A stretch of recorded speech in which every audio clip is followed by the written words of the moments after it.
old friends and some new faces also. Glad to see you, and what a wonderful, enthusiastic noise we made.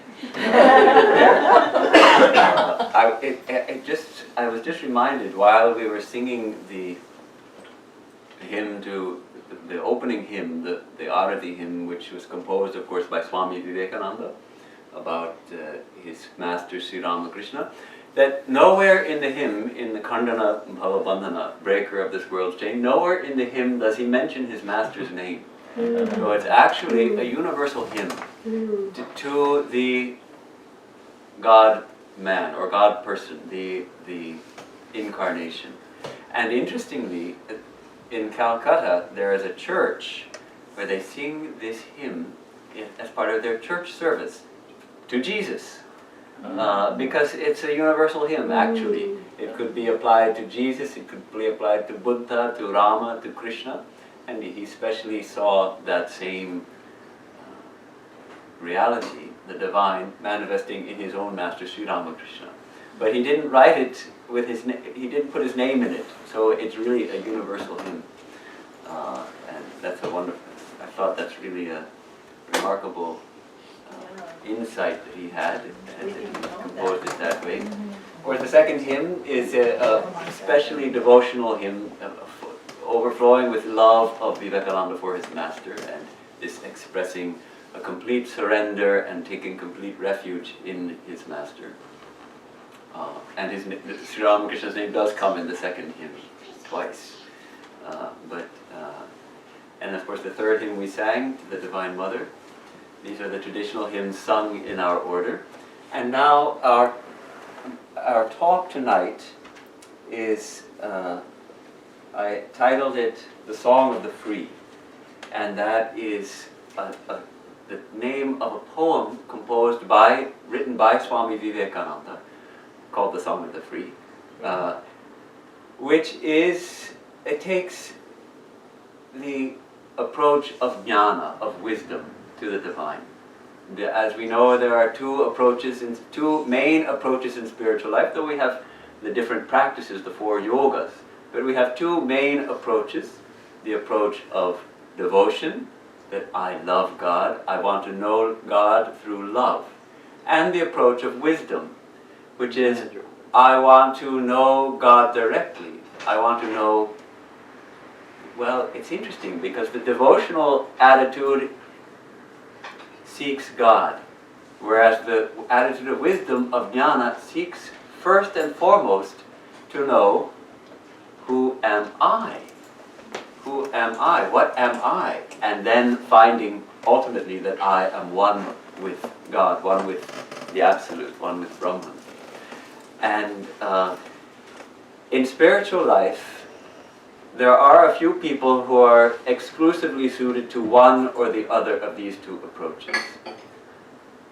And there are, for some people who are very much devotionally inclined, they don't like to hear about jnana, about the path of wisdom, and it may even be harmful for their spiritual life if they're fully and completely in the path of devotion. But for most of us, we need both of these attitudes. Both of, at least an understanding of, and some practice. Our main attitude may be primarily devotional or primarily from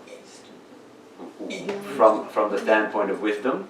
I didn't want to say intellectual, but mainly the approach of jnana. But both, and we've talked about this before, but generally devotion can have the defect of becoming overly fanatical, first of all.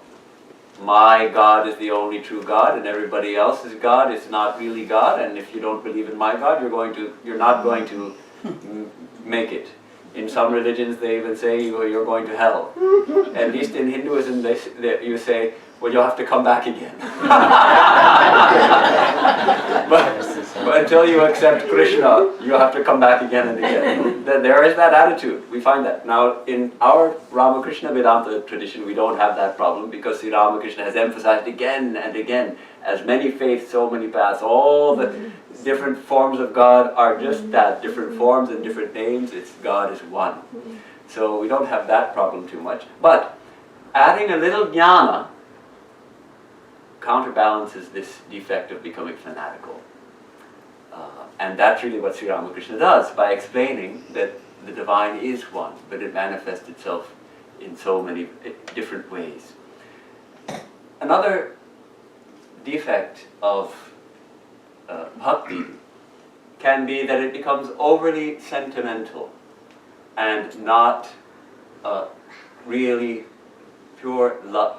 Bhakti means pure love, but it can degenerate into a kind of sentimentality and into actually becoming more passionate in our life and becoming, whereas really all the emotions and passions are to be, in the path of bhakti, are to be directed to the divine alone and purified until it's just pure love flowing to the divine. And then of course we feel also the divine love flowing towards us.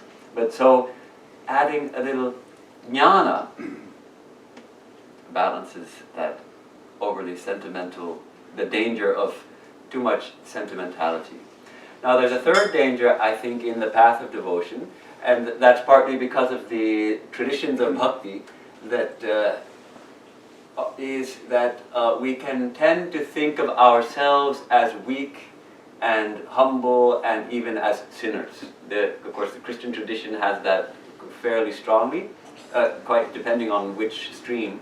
And in Hinduism also, there is the tradition, I am your humble slave. That's not bad necessarily, but that can degenerate a little further into, I am a sinner, I am weak, I am bound. Sri Ramakrishna would say, he who says day and night, I am bound, becomes bound. Whereas he or she who can say, I am free. What? I have chanted the name of God. How can I be a sinner? How can sin be in me? That person becomes free. One who says constantly, I am a sinner, becomes a sinner. Well, as we think, so we become. So jnana really here is very important for balancing this defect. And I think that's the primary point I want to emphasize tonight, is that the approach of jnana changes our conception of who we are. Ordinarily, we think of ourselves as a body-mind conglomeration, a kind of a bringing together of a body and a mind with our various likes and dislikes and our various strengths and weaknesses. And we should know our strengths and weaknesses, of course, but still, that's where our conception ends. And in order to deepen our spiritual life, I feel we need to change our conception of who we are. At least, we may not go in the path of jnana, of course. Ultimately, we find, I am one with Brahman. I am one with the infinite. My true nature is none other than the infinite divine reality. We may not be ready to go so far.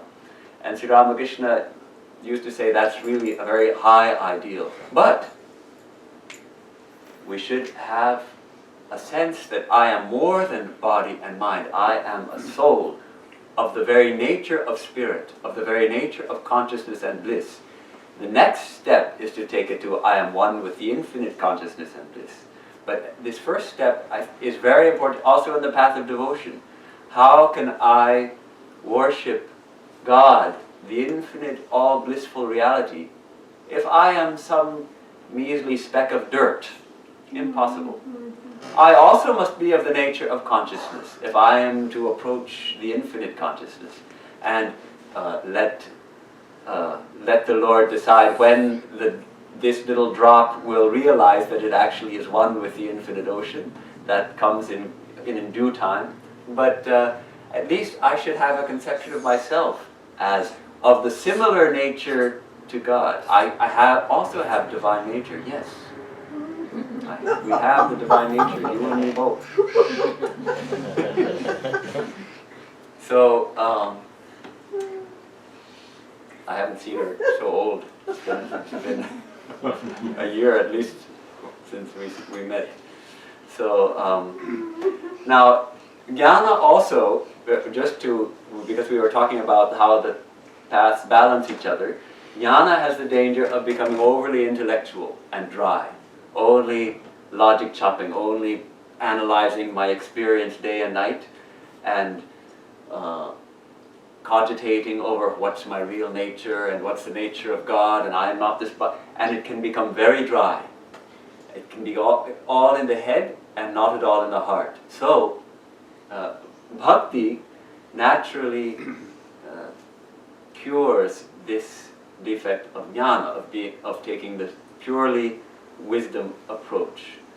And of course, the jnanis can also develop a certain pride, that I know so many scriptures, I can quote so many, because most of the people who follow the path of jnana, they will also study the scriptures. Probably more study, especially the Upanishads and the commentaries of Shankara and the commentaries on the commentary and all those things that they can quote at length, various commentaries. They can develop some pride and egotism. So devotion here also balances that kind of pride that can come.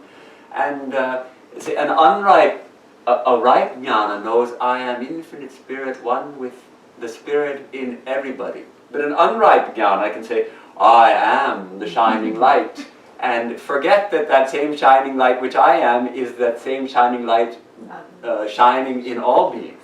So bhakti, devotion, tempers this kind of unripe jnana. So this is how the two main approaches balance each other, or at least one way in which I understand it. So these two approaches, if we're really going to take up spiritual life in earnest, then actually daily a little bit of each will be helpful. Our main approach for most of us is devotion, but we practice a little jnana also every day. And the fundamental approach in jnana is twofold. It is, on the one hand, negation, and on the other hand, affirmation. Negation means what I am not, what God is not. And on the other hand, affirmation, what I am. Negation and affirmation. And the primary tools in this project, in this approach, are first, viveka, discernment. That part of our mind which can decide what is good, what is bad, what is right, what is wrong, what is eternal and what is temporary. This is the primary mental, we can call it a tool or instrument, which we use in the path of jnana, viveka. And we are asked to examine our life, everything in it, and we find what is permanent. Job? No. House? No. Truth. Money? No. Body? No. Mind? Seems like maybe it's a little bit longer lived, but it's changing all the time. Yeah. No. What about this earth? No. No. The sun? No. The universe? No. Okay, no. Negation. None of that. None of it is permanent. Then what's permanent? Then the seeking starts. And what happens when we apply this kind of discernment earnestly and sincerely to our life, what happens? Naturally, we get detachment. Because what do we really suffer from? A lot of our suffering is caused just by our attachment to certain ideas or our attachment to certain things. We lose the things to which we are attached and we suffer. We have conflict with others because we have different ideas and we suffer. When we gain detachment, that's a very important step in spiritual life. Why can't we meditate well? Why, when we sit to meditate, do we think about so many other things except God? Because we're attached to those things. We think about what we love most. So, this practice of discernment, of viveka, is a great help in developing and cultivating a certain amount of detachment in our life, which helps us to attach more strongly to the divine, to our chosen ideal, when in devotional life. And of course, in the path of wisdom, it's we cultivate dispassion for everything except that one truth, which is who I am. So we've had the fundamental approach in the path of wisdom, negation and affirmation. The two main tools, viveka, discernment, and vairagya, detachment, which comes naturally from the proper practice of discernment. And then the three steps in jnana. I think most of us have studied them before. Shravana, hearing. We hear about the truth, or we read about it from the scriptures, from a teacher, from our parents or grandparents. As an aside, in traditional Hindu culture, it was always the grandparents, who taught religion to the children. Yeah. Yes, hearing all the stories on the grandma's knee, especially grandma and grandpa's knee. So those of you who have grandchildren should remember that. Yes, you're students of Vedanta, you're practicing religion. Your kids are not going to have the maturity yet, probably, to teach their kids anything much about spiritual life. But you, because you have developed your spiritual life. Of course, it's a pretty young crowd here today, but I think there are some grandparents among us. So good. That was an aside. Shravana, we hear about the truth. Next, we think about it. We develop some conviction about it. How do we do that? By when doubts come, we turn to the scriptures, we turn to a teacher. What about this doubt? What about that doubt? We ask questions. We cogitate. We think about it. We develop the conviction that yes, what the scriptures say, what the seers say, what those who have experienced the truth say, it must be true. At least I have a pretty strong conviction. It doesn't have to be 100% rock solid, because doubts don't fully disappear until we realize directly. But we develop a certain conviction.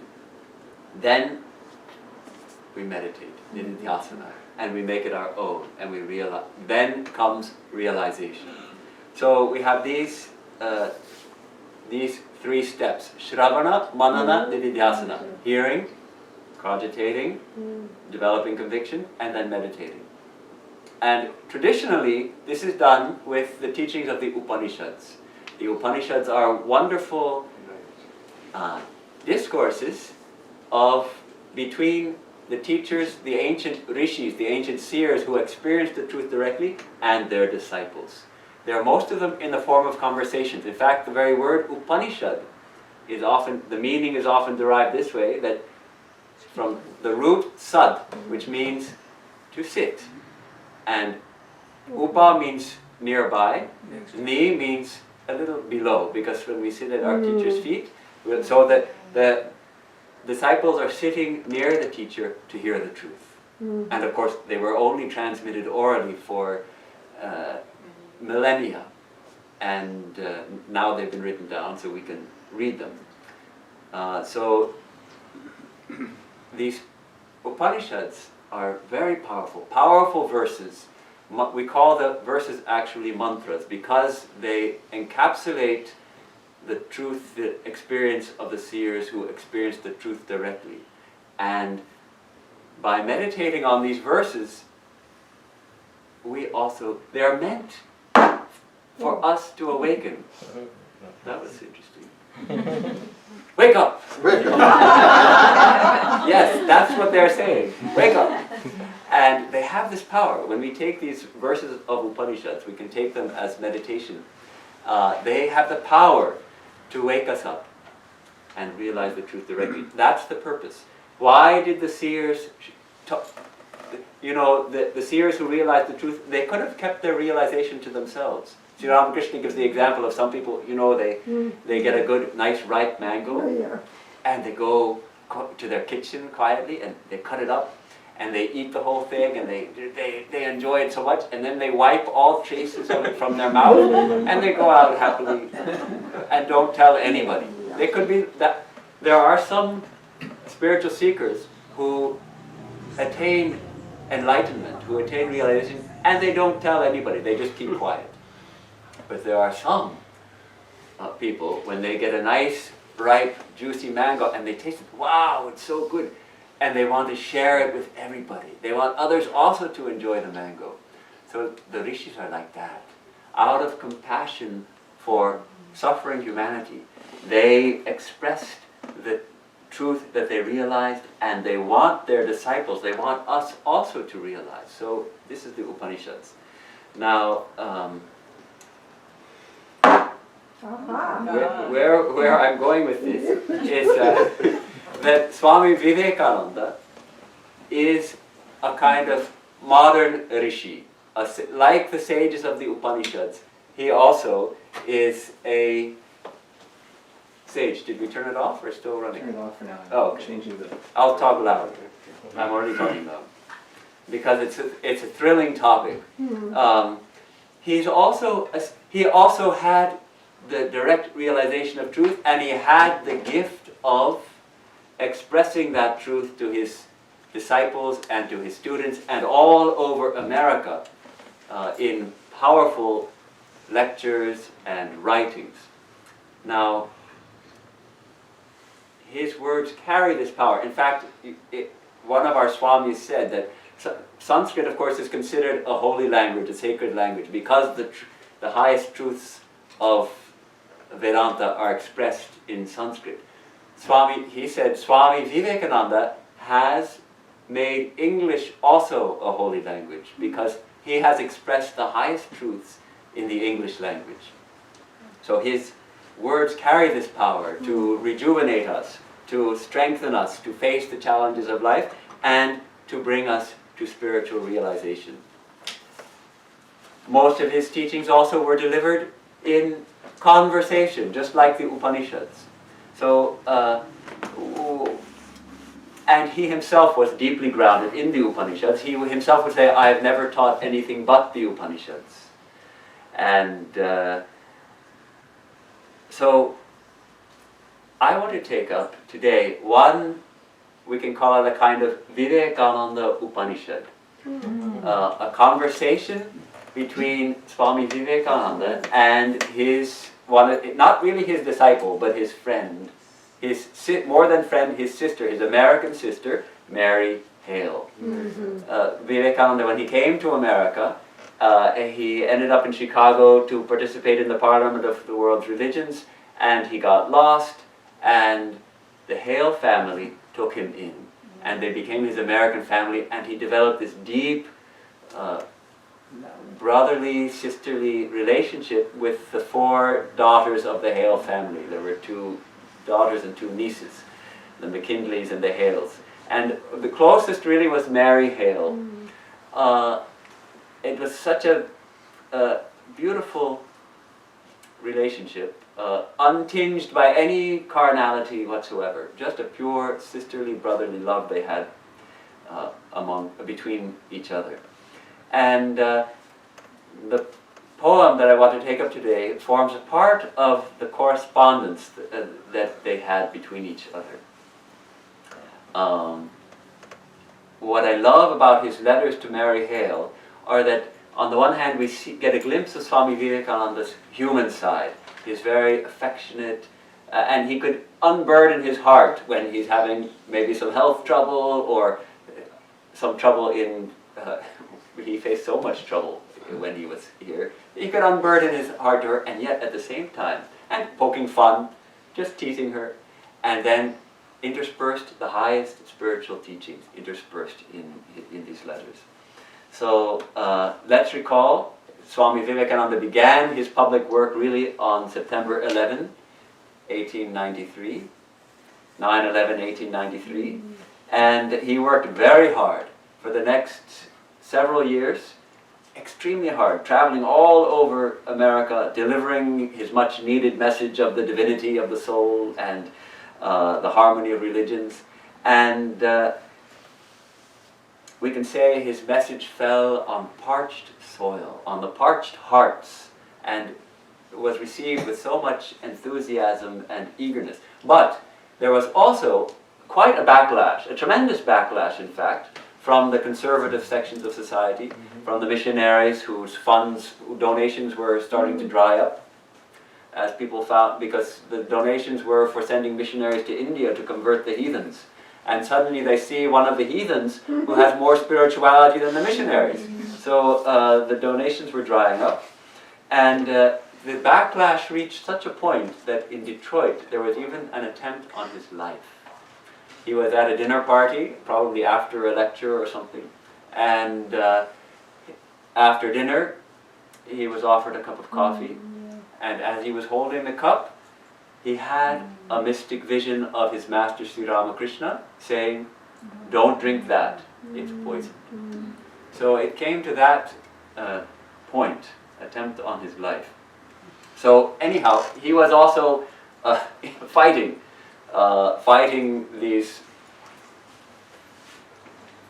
the narrow-mindedness, the closed-mindedness, the hatred, racial hatred, all those things he had to face. And so some of his letters were expressing some of his fighting spirit. So Mary Hale, she wrote a kind of sisterly letter to him, chiding him for all this fight and all that. And apparently one of his letters was expressing some of his frustration and all of that. So she wrote, I'll just read an excerpt of that.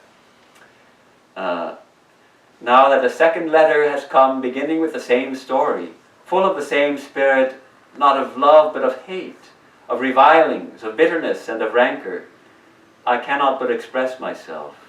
I confess, dear brother, to a feeling of terrible disappointment. Where is the great and glorious soul that came to the Parliament of Religions, so full of love of God that his face shone with divine light, whose words were fire, whose very presence created an atmosphere of harmony and purity, thereby drawing all souls to himself? So she sent him a kind of chiding letter. And he, in turn, wrote back a very strong letter, with a scolding, we can say a scolding letter. I read it's actually quite a long letter, and it's worth looking at because it's full of the fire of the sannyasin. And but I'll read just a couple of excerpts. This one famous line is from this letter. I will compare truth to a corrosive substance of infinite power. It burns its way in wherever it falls, in soft substance at once, hard granite slowly, but it must.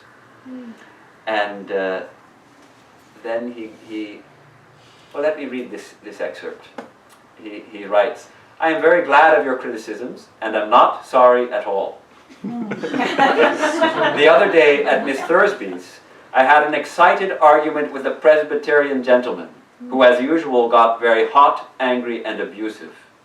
However, I was afterwards severely reprimanded by Mrs. Bull for this. Mrs. Bull was one of his main supporters, American supporters of his work. I was afterwards severely reprimanded by Mrs. Bull for this, as such things hinder my work. So it seems is your opinion. Then he starts into it.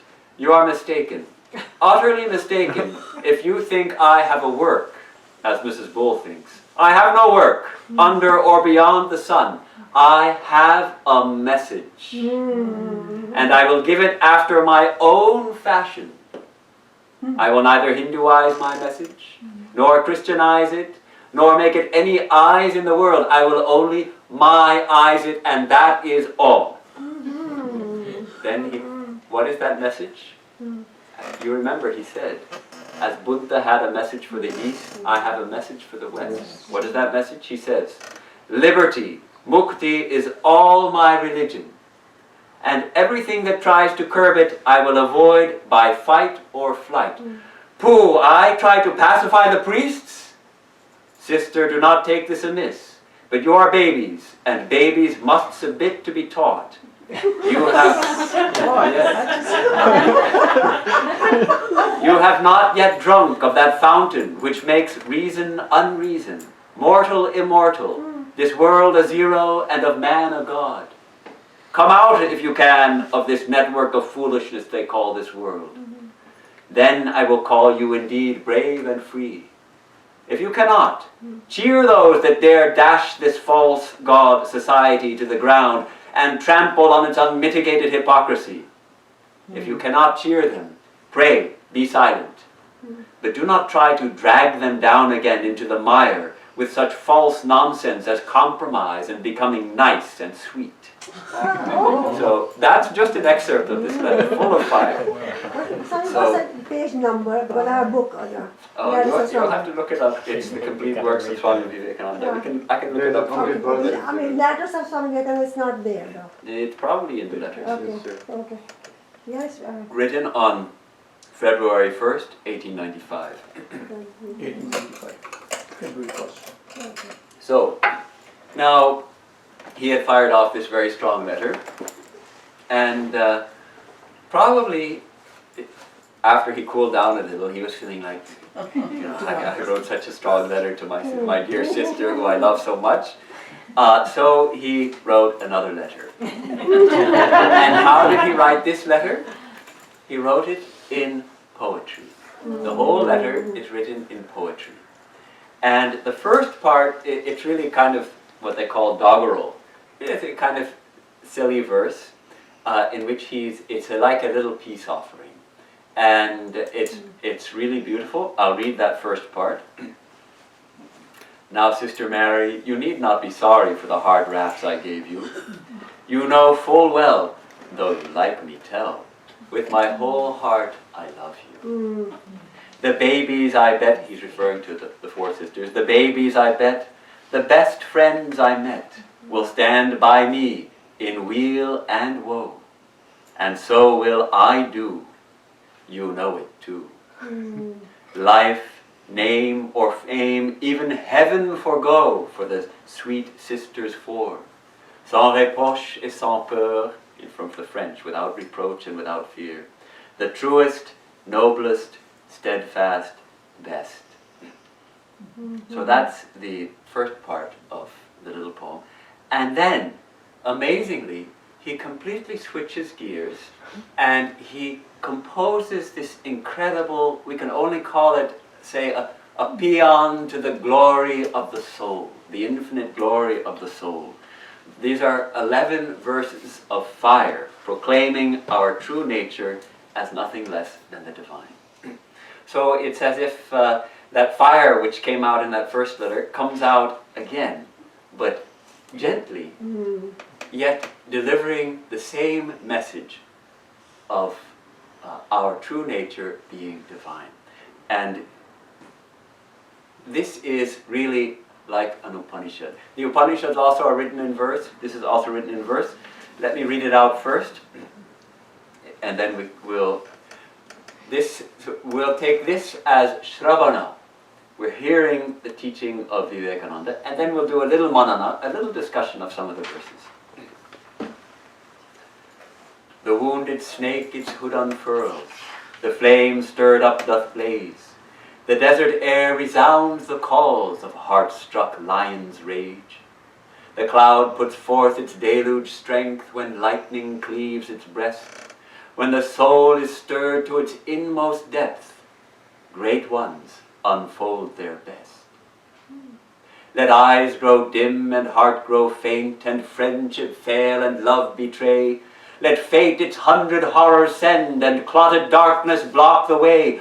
All nature wear one angry frown to crush you out. Still, know, my soul, you are divine. March on and on, nor right nor left, but to the goal. nor angel eye, nor man, nor brute, nor body, mind, nor he, nor she. The books do stop in wonder mute to tell my nature. I am he. Before the sun, the moon, the earth, before the stars or comets free, before e'en time has had its birth, I was, I am, and I will be. The beauteous earth, the glorious sun, the calm sweet moon, the spangled sky, causation's laws do make them run. They live in bonds they die.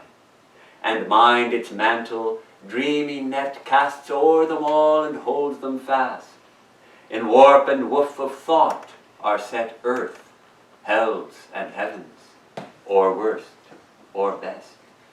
No, these are but the outer crust, all space and time, all effect, cause.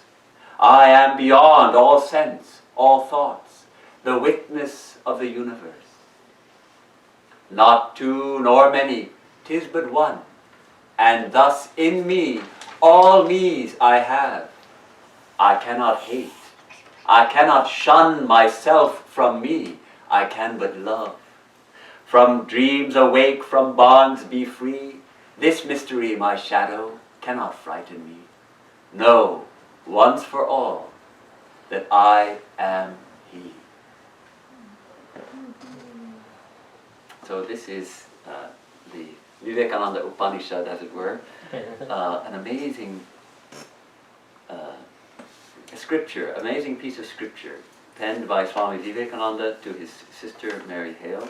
Now, actually we had this little retreat last week, and in this booklet, the poem is there.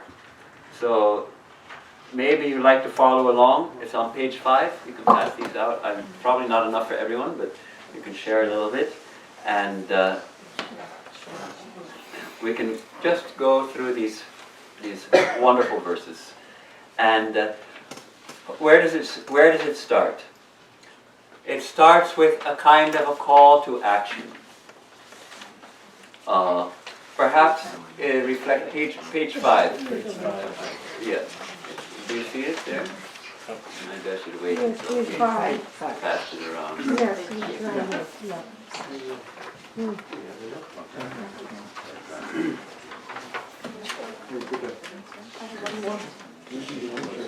Yeah.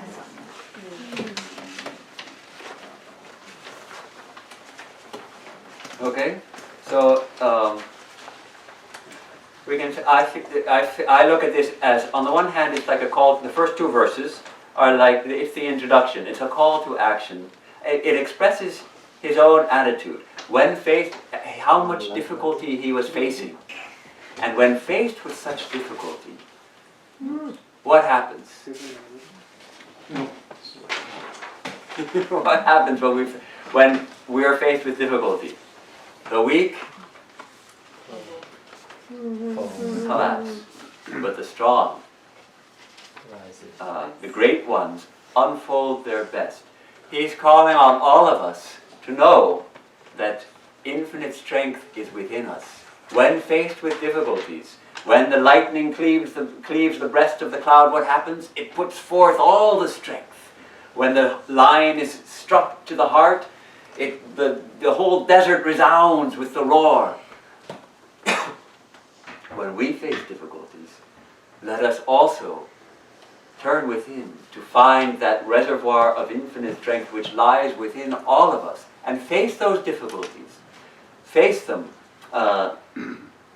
That's, to me, this call. It's a call to action. When faced with, and life is nothing if not difficult, face the brute. Face the brute.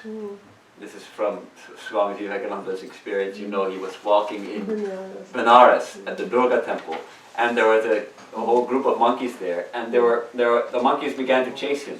So he started walking faster, and they began nipping at his heels. He was starting to run, and then an old sadhu, an old monk, seeing him in trouble, said, "You have to face the brute. You have to face the brutes." So what happened? He turned around and faced them, I don't know. and they ran. So that he would say, oh, it's face the brutes, face the troubles and difficulties in life, then they will heal. So this is what he was doing, of course, facing the tremendous work he did, the tremendous opposition, the tremendous delivering of this message. This was the cloud of mercy being rent by the lightning and the deluge of strength and compassion, of course, coming down. Then the verses 3 and 4. Sometimes life seems to be completely inimical. He starts out, let eyes grow dim and heart grow faint. Yes, for all of us, eyes do grow dim. As we get older, the eyes grow dim. Many of us now, we get cataract surgery, so then again they get a little brighter. But eyes grow dim. Yes, heart grows faint. The body wears out. It's inevitable. Friendship fail and love betray. Even Swami Vivekananda, his friend from childhood, Pratap Chandra Mazumdar, from the Brahmo Samaj, they were friends. Mazumdar was also at the Parliament of Religions. And what happened? He went back, he became consumed with jealousy, seeing Swami Vivekananda's success in America. He went back to India and started spreading lies about Swami Vivekananda, that he was leading an unchaste life, leading an immoral life with all kinds of young women in America, and just concocted lies like that. Friends do betray us sometimes. It happens. Love betrayed. Swami Vivekananda's own disciple, Kripananda, Leon Landsberg, they lived together, they worked together. And then when he was in Europe, he lost his head. And a big piece in the newspaper came out, written by him, all about how the scandalous yogi is taking advantage of naive American women, written by Leon Landsberg. America and naive women, they don't go together.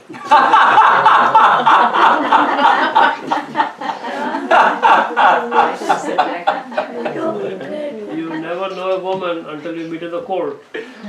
Okay, let's not go there. Yes, so friendships fail, love does betray. Let fate its 100 horrors send, and clouded darkness block the way. Sometimes it seems like, what's the way forward? There is no way forward. All obstacles are blocked. Maybe we lose our job, we lose our spouse, we lose our child, we lose our everything. All nature wear one angry frown to crush you out. It may come to that. Then what? Still know, my soul. Still know, you are divine. No matter what happens, no matter what difficulties, no matter what all we lose, remember, that's not you. You are divine. The message, this is his message. Fixing the goal, you are divine. If you don't know it yet, march on and on till you know it. Nor right, nor left, but to the goal. Spiritual life, we get so many distractions, no? This truth, when we really reflect on it, I think we can appreciate it so much. But we get distracted. We have so many projects, World Cup, and Croatia lost. If we were rooting for Croatia, it's a disaster, no? For the people of Croatia, today is a dark day. Nor right, nor left, but to the goal. I am divine. What does it matter? World Cups come and World Cups go. Even lifetimes come and lifetimes go. You are divine. Oh, my soul, know you are divine. Okay, here he establishes the goal. I love this, that let fate, let clouded darkness block, all nature wear one angry frown to crush you out, as it seems. Still, I am that which cannot be crushed. I am that which cannot be burned, which cannot be wet, which cannot be dried. I am spirit. All right, next. next verse, number 5. Here we have what we were talking about, negation. Negation. Nor angel I, my true nature is not an angel. It sounds nice, angels in heaven with the wings, flitting about, having the blissful life, coming down to earth and helping people in trouble. No, not an angel, nor man, nor a human being. I'm not a human being, nor a brute, nor an animal. These two, nor man nor brute, this is what biology says. The modern biologists say the human animal. We have come up from the apes and from the paramecium to the etc., up to the ape, and then the human being is just an ape with a little more brain power, and that's it. No, not that, nor body, mind, nor he nor she. This is probably one of the most difficult identifications to break. Not only am I a person, not only am I have this body, but it's a male body, or it's a female body. This, I am a man or I am a woman, I am a boy or I am a girl. It's such a strong identification. It was actually an interesting brain scan study. Sometimes these neurologists do some pretty interesting studies with brain scans. And they seem to have been able to pinpoint that part of the brain that lights up when the brain is trying to decide if a face is male or female. And so then they flash the picture on while the person is inside the scanner. Flash the picture, and immediately on seeing a face, that part of the brain lights up. So before we even become aware of it, the biological instrument is determining whether a face belongs to a male body or a female body, immediately. Which is why I think it's so very disconcerting when we meet someone and we can't tell. You know, sometimes we might meet someone, we can't, is it a man or is it a woman? We feel completely confused because it's built into our biology even to make this discernment, this viveka, this discrimination we do constantly, male, female, and I am male, and you are female. We do it constantly. No, says Vivekananda, nor body, and Vedanta, of course, no, nor he, nor she. The books do stop in wonder mute to tell my nature, I am he, that infinite reality. Someone pointed out, I spoke about this poem a few days ago, and someone pointed out, but here he says he. So not he nor she, that's the translation of the Sanskrit Soham. I am. He means I am the infinite Brahman. I am that. I am that. Maybe we could better, but then it doesn't rhyme. Then it doesn't rhyme. So he's making it rhyme. He with a capital H. It means I am that. The books do stop and wonder mute. Why? The books can only hint. Sri Ramakrishna used to say, you know, there was a villager in Bengal, interior village. In those days, that's your whole life, is your village. Maybe a few dozen miles around, you might have traveled to the nearest big town a few times a year for supplies. That's the extent of everybody's knowledge. But one villager made a pilgrimage to the ocean, and he saw the ocean. And what an experience it was. And then when he came back to the villager asked him, well, tell us, what was the ocean like? Oh, wow. What an expanse of water, you cannot, oh, incredible. And the waves, oh my God, and the sound they made.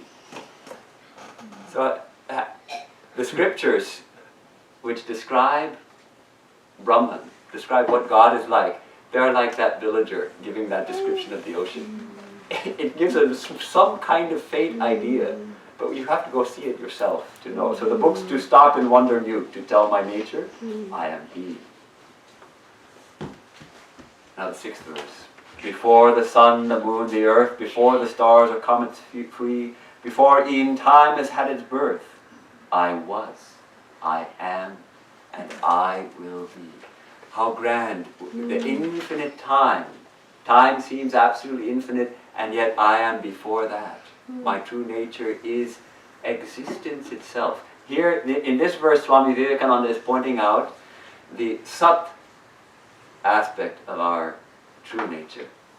the nature of Atman, the nature of our true self, of Brahman, is often said to be Sat Chit Ananda, existence, consciousness, and bliss. Here he's pointing out Sat, I was, I am, and I will be. When we think of eternity, going to heaven forever and all those kind of things, actually they're pointing to the truth, which is that we are beyond time. To be someplace forever, which sounds kind of like a torture, but when we realize our true nature as beyond time, that's something different. It is not that we are in time, it is that time is in us. Shall we go to the 7th verse? A beautiful universe. This universe is beautiful.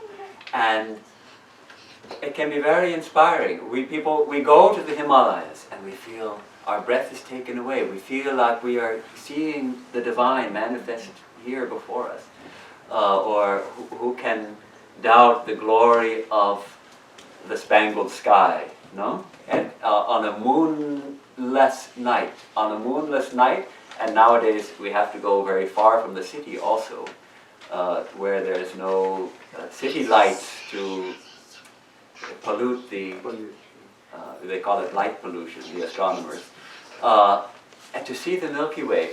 Who has seen the Milky Way? Nowadays many people have not seen it because you can't see it in the cities. But go to a place where there are no city lights and there's no moon and the atmosphere is very clear, and you see this incredible spangled sky.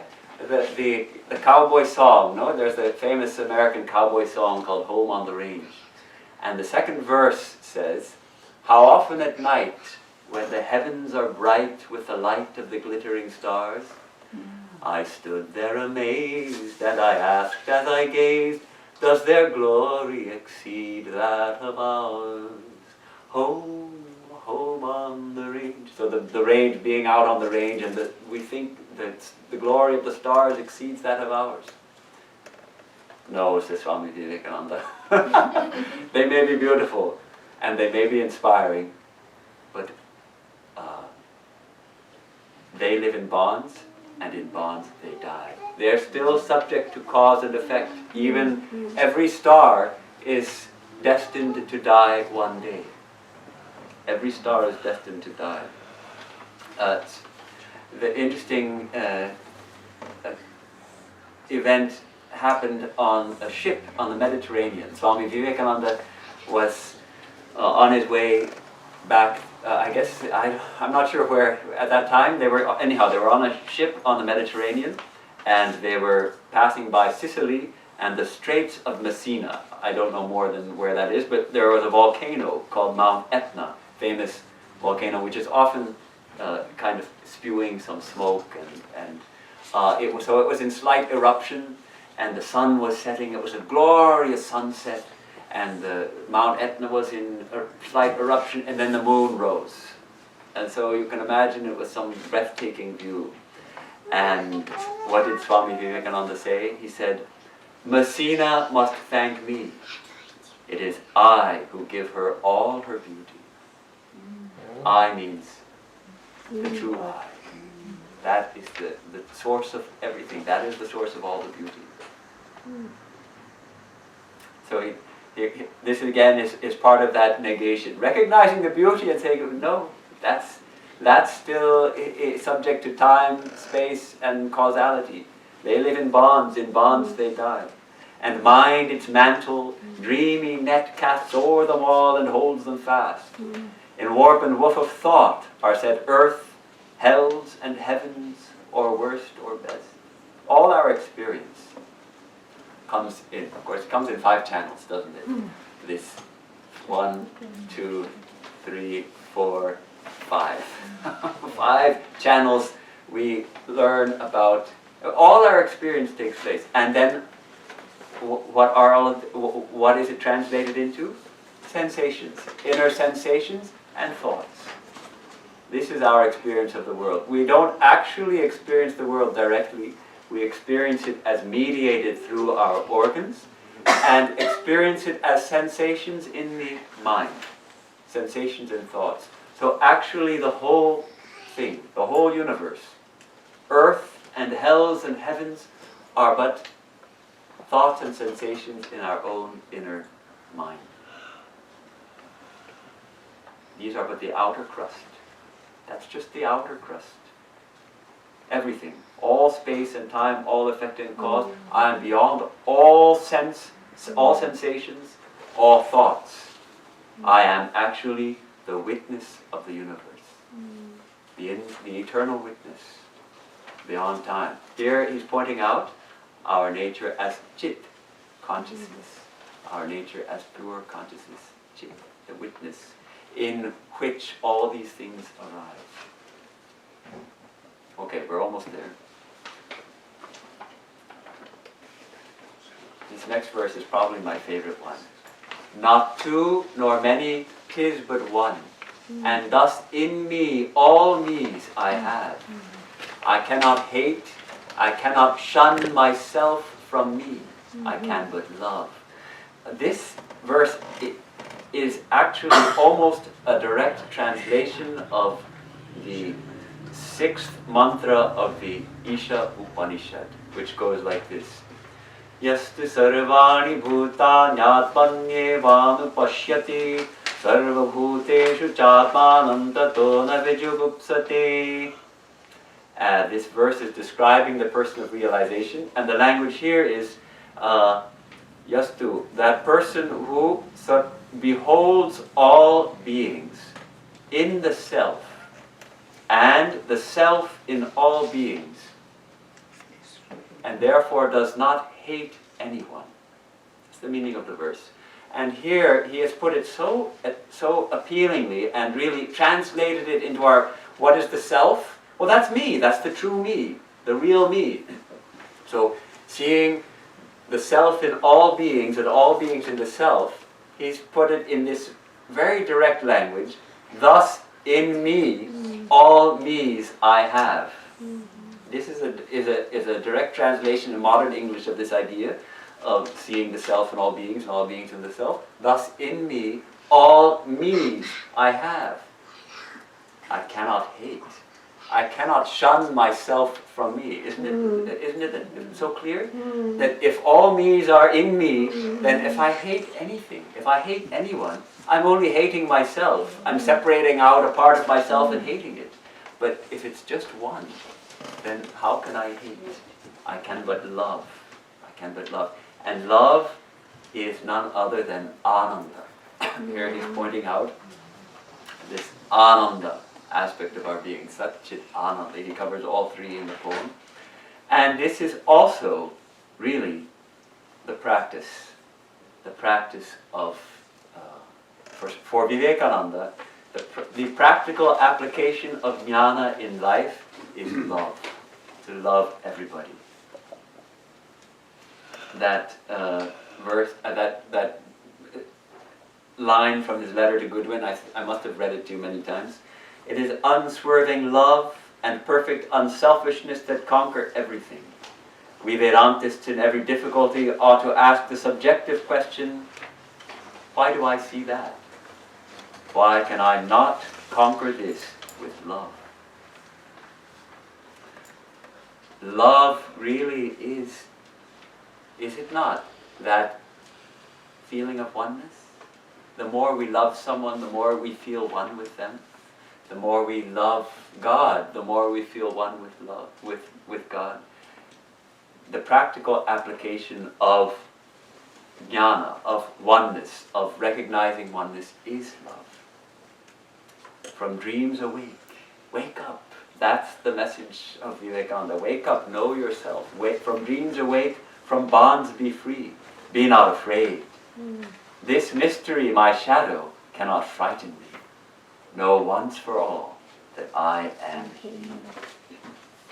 This call to awaken from dreams, that all our experience, when we wake up from our dreams at night, we wake up, oh my gosh, it was just a dream.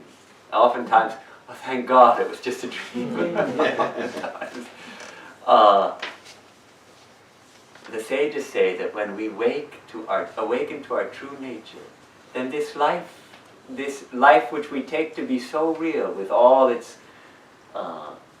career and families and loves and hates and disappointments and excitements and accomplishments.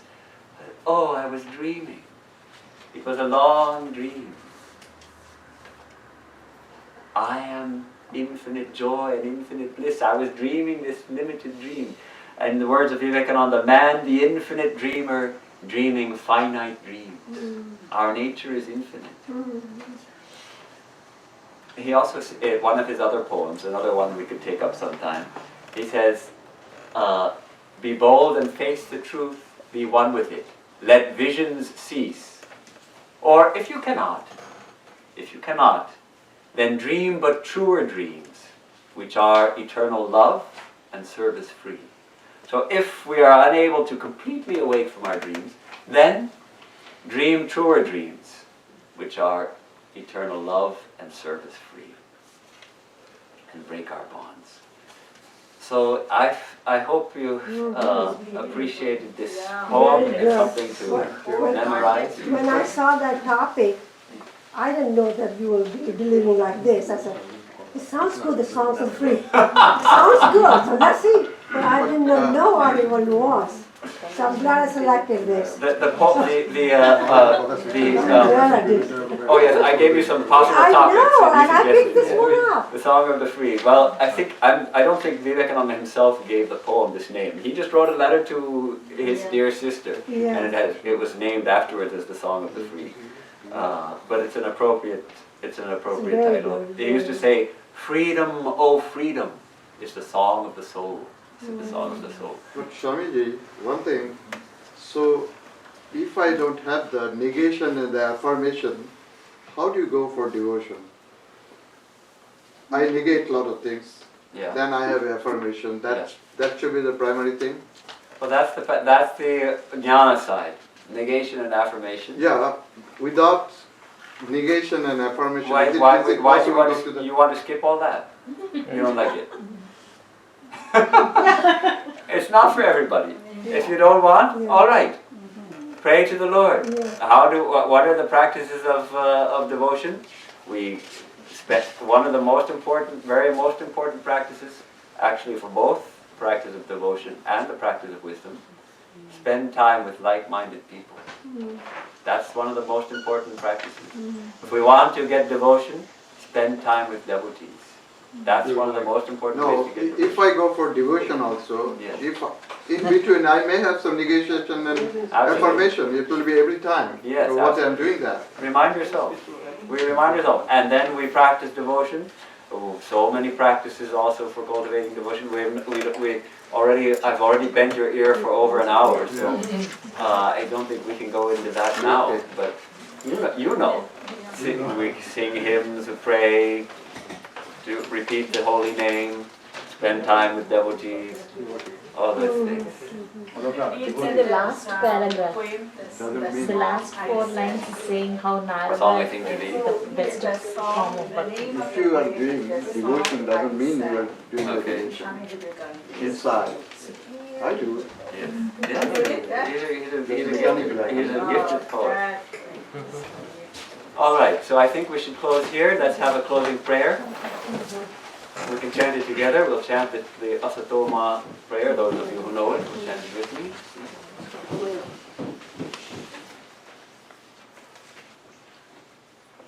But before I do that, I just mentioned that I'm going tomorrow back to California. I wish I could stay longer, but circumstances did not allow it this time.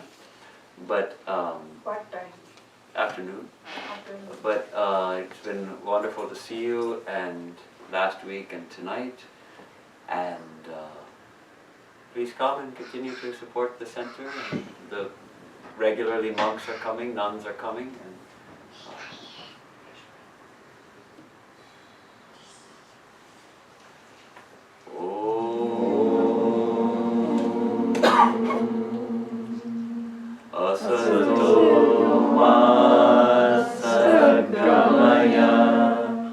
Tamaso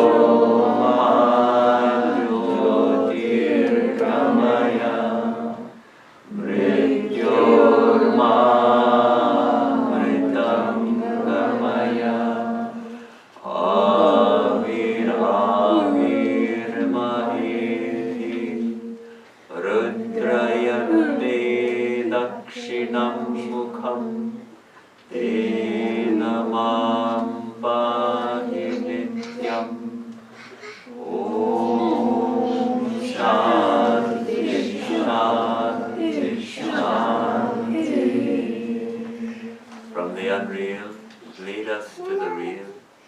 From darkness, lead us unto light. From death, lead us to immortality. Reach us through and through ourself, and evermore protect us from ignorance by thy sweet, compassionate face. O